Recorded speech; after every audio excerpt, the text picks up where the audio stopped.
សួរអូនសុខសប្បាយទេបាទអរគុណបងខាត់មកមុខទីមកបាទអរគុណណាស់ហើយអូនឈ្មោះអីដែរបាទខ្ញុំឈ្មោះអែមរដ្ឋាអែមរដ្ឋាបាទអូនអាយុប្រហែលដែរបាទអាយុ22ឆ្នាំ22ឆ្នាំអូនមានស្រុកកំណើតនៅណាដែរនៅខេត្តត្បូងឃ្មុំខេត្តត្បូងឃ្មុំបាទហើយបងអូនមកហាត់នៅទីនេះបានរយៈពេលប្រហែលដែរបាទរយៈពេល7មួយខែហើយណាបាទហើយបងធ្លាប់បានឡើងប្រកួតហើយណាបាទនៅមិនទាន់ទេណាបាទហើយជួបទស្សនិកជនបាទខ្ញុំមានគឺថាដោតព្រីភ្លើងឲ្យអំពូលភ្លឺអូភ្លើងដាក់អំពូលឈឹបមកអូនកាន់ភ្លឺឬមួយក៏មិនបាទដោតជួយចំោះភ្លឺហ្មងបាទអីអញ្ចឹងបងអូនមានឥឡូវឲ្យបងសុំកាន់ខ្លួនទេបងមានចរន្តអីបោកដកអីទេឬមួយក៏មិនមានហូមើលយកអំពូលម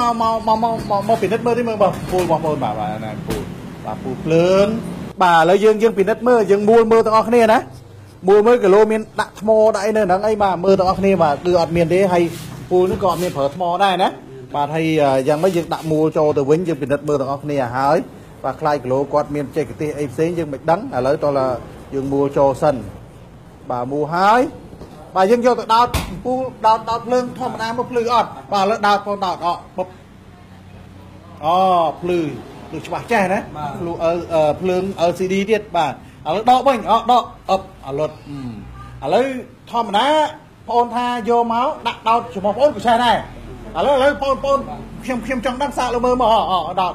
បោកអូភ្លឺឥឡូវខ្ញុំកាន់ណាខ្ញុំកាន់ឲ្យអូដកវិញដកអលឹកដាក់វិញអូភ្លឺមែនរឿងសំដែរចឹងបាទលោកនេះកញ្ញាប្រិមត្តជនហើយក្រៅពីចំោះមានកន្លែងណាភ្លឺទៀតទេបាទពូក៏ភ្លឺដែរឥឡូវជួយដាក់អប់អីតែដល់បងទៅខាងដល់នេះបាទឥឡូវបងដោតម្ដងទៀតដើម្បីបញ្ជាក់កាន់ច្បាស់ដោត1 2 3ឥ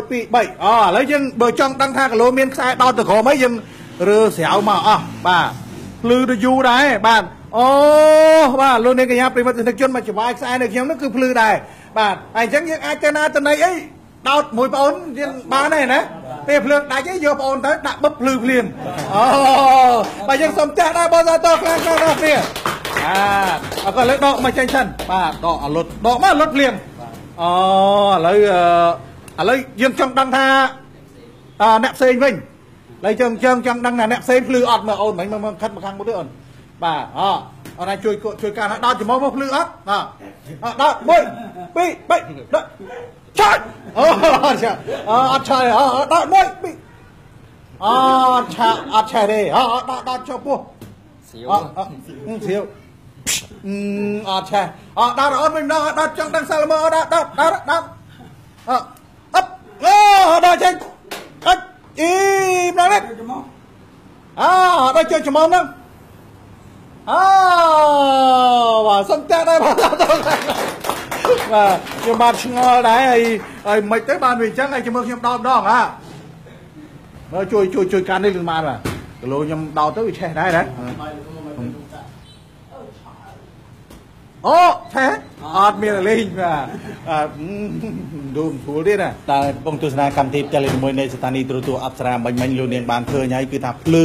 ដោតខ្សែដោតអីភ្លើងគឺថាចម្លែកមែនទែនបាទហើយខ្ញុំបានដឹងថានេះជាបច្ចេកទេសឬមួយក៏មន្តអាគមគាថាឬមួយក៏អ្វីពីធម្មជាតិរបស់គាត់ខ្ញុំក៏មិនដឹងដែរបាទបើសិនជាលោកនាងដឹងជួយប្រាប់ខ្ញុំផងបាទខ្ញុំអត់ទាន់បានដឹងទៅសោះបាទឥឡូវនេះលោកសំអាតដោយសារ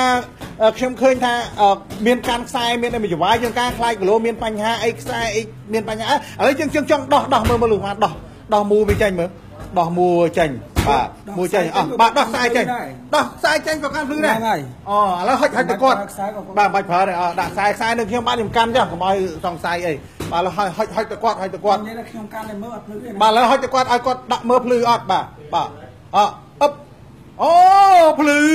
បាទភ្លឺចេះតែម្ដងបាទឲ្យសុំតែដល់បងតោះខ្លាំងមកទៀត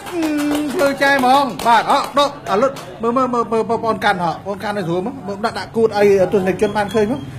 កាន់ដាក់ភ្លើងដាក់បិទអូភ្លឺបិទវិញបើកអូភ្លឺចុះមើលដោតចូលហ៊ុនសិតភ្លឺហ៎ដោតចូលហ៊ុនសិតមកភ្លឺទៀតមើលម្ដងទៀតទស្សនិកជនពិនិត្យមើលទាំងអស់គ្នាក៏ដាក់ចូលហ៊ុនសិតក៏ដកសិនអាលុតដាក់ចូលហ៊ុនសិត1 2 3 ភ្លឺទៀតមិនធម្មតាទេបាទអញ្ចឹងមើលឥឡូវដកមកវិញបាទឥឡូវខ្ញុំកាន់វិញសិនបាទឥឡូវចាំមើលខ្ញុំកាន់តើភ្លឺមិនបាទអត់ភ្លឺឥឡូវលោកសម្អាតមើលកាន់មើលភ្លឺអត់បាទអត់ភ្លឺទេណាភ្លឺទេយើងអត់ចេះកាន់ភ្លឺទេអត់ចេះកាន់ដឹងថាលោកមានចេះទេយើងដឹងឥ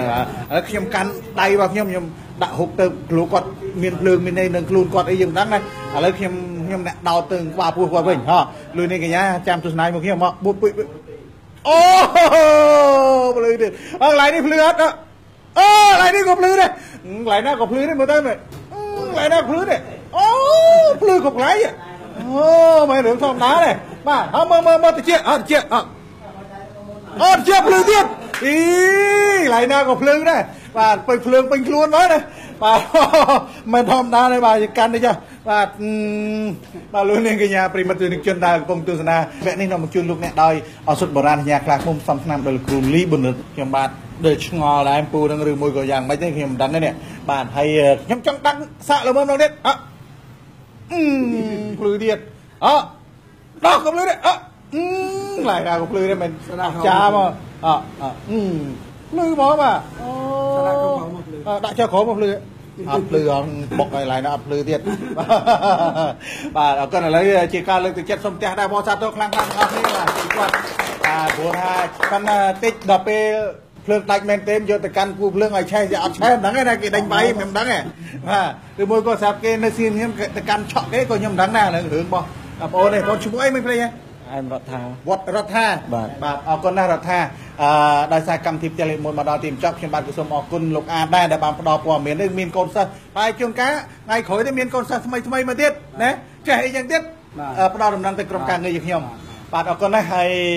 យើងខ្ញុំក៏សូមអរគុណចំពោះទស្សនិកជនដែលបានចំណាយពេលវេលាទស្សនាកម្មវិធីផ្ទះលេខ1តាំងពីដើមរហូតដល់ចប់សូមចូលរួមជាមួយបងប្អូនប្រជាពលរដ្ឋសូមគោរពច្បាប់ចរាចរណ៍ទាំងអស់គ្នាពិសេសគោរពច្បាប់រដ្ឋទាំងអស់គ្នាដើម្បីទទួលបាននៅ